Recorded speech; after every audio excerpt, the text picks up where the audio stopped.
Hi, I'm Kiara. At 57, I've spent every Christmas since my husband Tom passed away 7 years ago trying to create the perfect holiday for my son. That's what moms do, right? Even when their backs hurt and their bank accounts don't quite match their generosity. I was wiping down my kitchen counters when my phone buzzed. My best friend Patricia had texted me.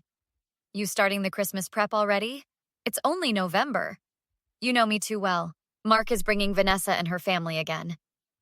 All of them, including the sister who spilled red wine on your white couch last year?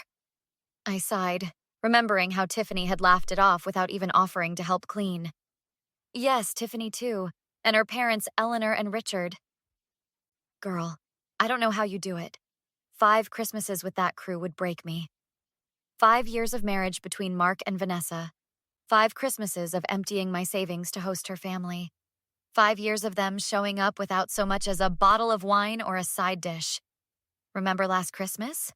I typed back to Patricia. How could I forget?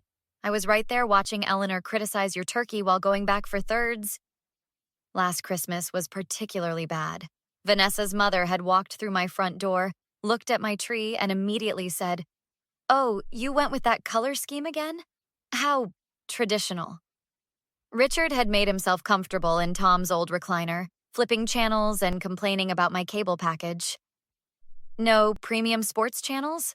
What am I supposed to watch during dinner prep? The prep that he never once offered to help with, naturally. Do you still have that dent in your coffee table from when Richard put his feet up with his work boots on? Patricia asked. Yep. And the stain on my guest room carpet from when Tiffany snuck her boyfriend in and they spilled God knows what. Mark never seemed to notice. My sweet boy had always been oblivious to people taking advantage, even as a child. He'd give away his lunch if someone said they forgot theirs. Now he was giving away my peace, my home, and my holiday. Mom, Vanessa wants to know if we're doing ham or turkey this year. Mark had called to ask last week. Both, like always, I'd replied, thinking of my grocery budget with a wince. Great! She's making a list of other things she wants you to prepare too. Not things she would prepare. Things she wanted me to prepare. My phone pinged again, but this time it wasn't Patricia. It was Mark. Hey Mom, slight change of plans. Vanessa's aunt and uncle from Chicago decided to come too. And maybe her cousin Brad and his girlfriend. That's cool, right? You always make tons of food anyway. I stared at the text, my stomach sinking. 4 more people I'd never met. 4 more plates, 4 more sets of expectations, 4 more Christmas gifts I couldn't afford. I took a deep breath and called Patricia. You won't believe what Mark just texted me. What now? 4 more guests. People I've never even met. That's it, Patricia said firmly. This year, something's gotta give. She had no idea how right she was. This Christmas was going to be different. Very different. I hung up with Patricia and slumped onto my couch, staring at Mark's text. My thumbs hovered over the keyboard, torn between being the accommodating mom I'd always been and finally saying no. My phone rang. It was Patricia again. I've been thinking about your situation since we hung up, and girl, you need to stand up for yourself. These people are taking advantage of you. What am I supposed to do? Tell my own son he can't bring his wife's family for Christmas? No, but you can stop being their personal chef, maid, and ATM. Have you tallied up what you spent last year? The memory made me wince. Nearly $2,000. I had to dip into my retirement fund for those designer purses Vanessa hinted at, and the golf clubs for Richard. Well, they gave you what? That dollar store candle? And a re-gifted scarf with the original tag still on it. Eleanor forgot to remove the clearance sticker. My phone beeped with an incoming call. It's Mark. I'll call you back. I switched over. Hi, honey. Hey, Mom. Quick question. Vanessa's uncle is gluten-free now, and her aunt doesn't eat anything with garlic. Can you make sure there are options for them? I bit my tongue, remembering last Christmas when Eleanor had picked through my stuffing. What's this green stuff? Celery? I've always hated celery. Didn't Mark tell you? I'll see what I can do, I said to Mark now. Great. Oh, and Tiffany's bringing her new boyfriend. He's vegan. After he hung up, I called Patricia back immediately. They're adding dietary restrictions now. Last year, Eleanor complained my mashed potatoes were too creamy, and this year, I need to make 4 different versions of everything. Kiara, remember when we saw that post on Vanessa's Instagram? The one about your decorations? My chest tightened. Last January, I'd been scrolling through Instagram when I saw Vanessa had posted photos from Christmas. The caption read, "Surviving another holiday with the mother-in-law's tacky decorations and bland food. Pray for Vanessa #boomer tastes." Patricia continued, "I think it's time for Plan B, the bill." The what? The bill. Document everything. Food costs, cleaning supplies, utilities, your labor hours. Present them with a bill at the end of Christmas dinner. I gasped. I can't do that. Why not? They treat your home like a hotel. Start charging like one. Just then, my phone rang again. Vanessa this time. Hi, Kiara. I'm sending over our sleeping arrangements. Mom and Dad will take the master bedroom. My bedroom? Well, they complained about the guest bed being too firm last year, and Tiffany and Chad will need the guest room. You can take the couch, right? Or maybe set up that air mattress in your office? I gripped the phone tighter. And where will Brad and his girlfriend sleep? And your aunt and uncle? Oh, I figured you could ask Patricia if they could stay at her place. She's just down the street, right? After hanging up, I sat in stunned silence before calling Patricia. You're not going to believe this. They want my bedroom, and they expect you to host people you've never met. That does it. Get a notebook. We're making a spreadsheet. For the next hour, we calculated everything. Groceries, $350 last year. Utilities, extra $75 for heating with all those people. Cleaning supplies, laundry detergent for all the guest towels and sheets.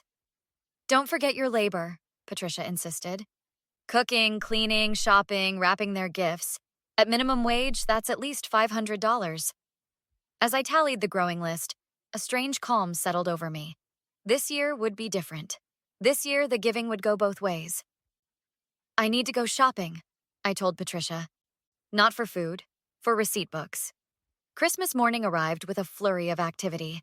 I'd been up since 5 a.m. preparing the turkey and ham when the doorbell rang at 10:30. I wiped my hands on my apron and opened the door. Vanessa breezed past me, followed by her parents. The drive was awful. Mom needs coffee immediately. No hello. No Merry Christmas. Certainly no gifts in their hands. Eleanor glanced at my Christmas tree and scoffed. Still using those homemade ornaments?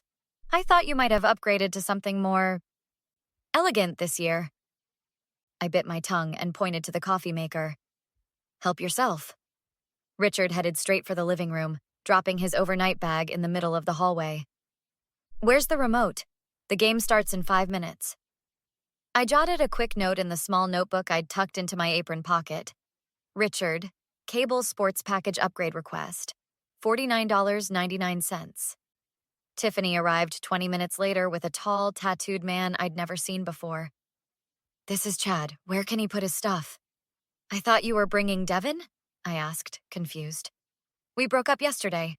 Chad's my new boyfriend.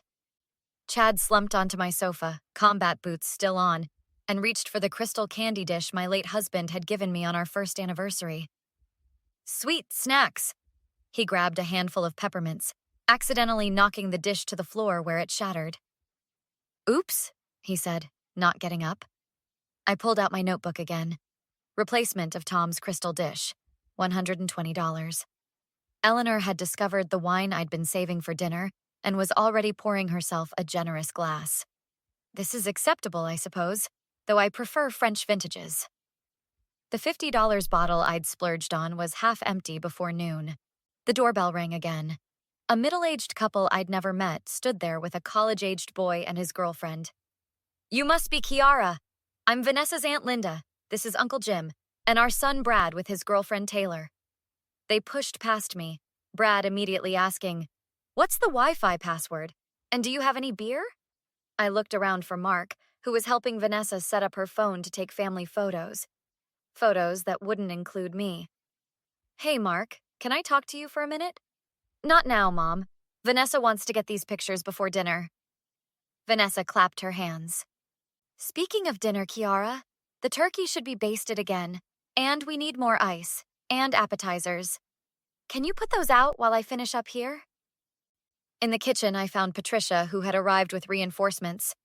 Her husband, Tom, and a bottle of tequila for emergencies. "How's it going?" she whispered. I showed her my notebook, already filling with entries. Chad broke Tom's candy dish. Eleanor's drinking the expensive wine like it's water, and Richard has demanded I order the premium sports package. What about the sleeping arrangements? I've been informed I'm taking the couch. Eleanor and Richard get my bedroom, complete with my nice sheets that Eleanor mentioned wanting for Christmas last year. I've added them to her bill. Vanessa swept into the kitchen. "Kiara, why aren't the appetizers out yet? Everyone's starving. And Mom says the temperature in here is too warm. Can you adjust it?" She turned to Patricia. "Kiara's been so disorganized today. Good thing I'm here to keep things running smoothly." After she left, Patricia raised an eyebrow. "Did she just take credit for your entire day of cooking?" "Add it to her tab," I muttered, noting personal chef services, $200.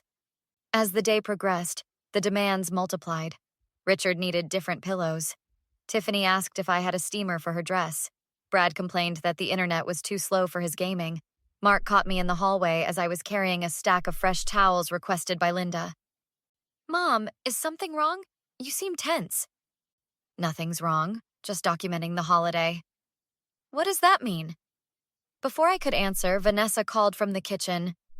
"Mark, come try this amazing gravy I made." The gravy I'd been simmering for 3 hours.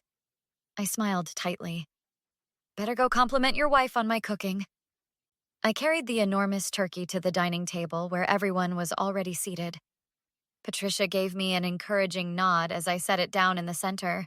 Eleanor immediately wrinkled her nose. "It looks a bit dry on the edges, doesn't it? I specifically mentioned you should cover it with foil for the first hour." "I told Kiara how to properly baste it," Vanessa said with a dramatic sigh. "But you know how she is about taking advice." Richard was already carving himself a massive portion. "The TV volume in here is too low. Can't hear the game." "We're having Christmas dinner," I replied. "Maybe we could focus on conversation instead?" "What's there to talk about?" Tiffany rolled her eyes while texting under the table. "Pass the potatoes, by the way. Need more butter for these. They're kind of lumpy." Chad reached across the table, knocking over a glass of red wine onto my white tablecloth. "My bad," he mumbled, not even attempting to clean it up. I silently added professional tablecloth cleaning. $35 to my notebook. Brad piled his plate high with everything. "The Wi-Fi here is prehistoric. I can't even stream properly." "Maybe be present for the meal instead?" I suggested. Taylor snickered. "Okay, Boomer." Linda inspected the gravy boat. "It's congealing already. Did you use cornstarch?" After everyone had eaten seconds, and in Richard's case, thirds, I stood up. "Time for dessert, and I have something special for each of you." I disappeared into the kitchen where Patricia was waiting with a stack of envelopes. "You ready for this?" she whispered. "More than ready." I returned with a tray of pie slices, placing one in front of each person along with an envelope. "What's this?" Eleanor asked, already tearing hers open. "Some kind of Christmas card?" Her face turned from curiosity to shock as she pulled out an itemized bill. "What the hell is this?" Richard was scanning his own bill with widening eyes. $350? For what? "Your portion of Christmas," I said calmly. "Food, accommodations, utilities, sports package upgrade, alcohol consumption, and my labor?" Vanessa laughed nervously. "This is a joke, right?" "Not at all. Yours includes a charge for social media defamation." "What are you talking about?" I pulled out my phone and opened Instagram. Let's see. Another Christmas with mother-in-law's garbage cooking and dollar store decorations. Send help, stuck in the 80 SE. That post got 43 likes. Mark grabbed the phone. "Vanessa, you posted this? About my mom?" Vanessa's face flushed. "It was just a joke between friends." "And this one," I continued, scrolling to another post. "Mother-in-law thinks she can cook. Food poisoning should have catered." Mark looked stunned. Mom, I had no idea. Of course you didn't, Patricia chimed in. You've been blind to how they treat your mother for years. Eleanor stood up, throwing her napkin down. This is outrageous! We are family! Family doesn't treat each other like staff, I replied. Family brings dishes to share, helps clean up, says please and thank you. As Eleanor and Richard stormed upstairs to pack, Vanessa followed Mark into the kitchen. Your mother has completely lost it. No, I've lost my patience, I called out, and my retirement savings. 2 hours later, my house was empty except for Mark. I'm sorry, Mom. I never realized. I know you didn't. Next Christmas will be different. I promise. I smiled. Yes, it will, because next Christmas comes with advance reservations and a deposit. Would you have had the courage to bill your family members like Kiara did? Or do you think some relationships should remain free, no matter how much people take advantage? Where's the line between being generous and being a doormat? If this story struck a chord with you, hit that like button and subscribe for more revenge tales of toxic people getting exactly what they deserve. Share your own family holiday horror stories in the comments below. We all know the holidays bring out both the best and worst in families. New stories every day. Subscribe so you don't miss the next serving of sweet, sweet justice.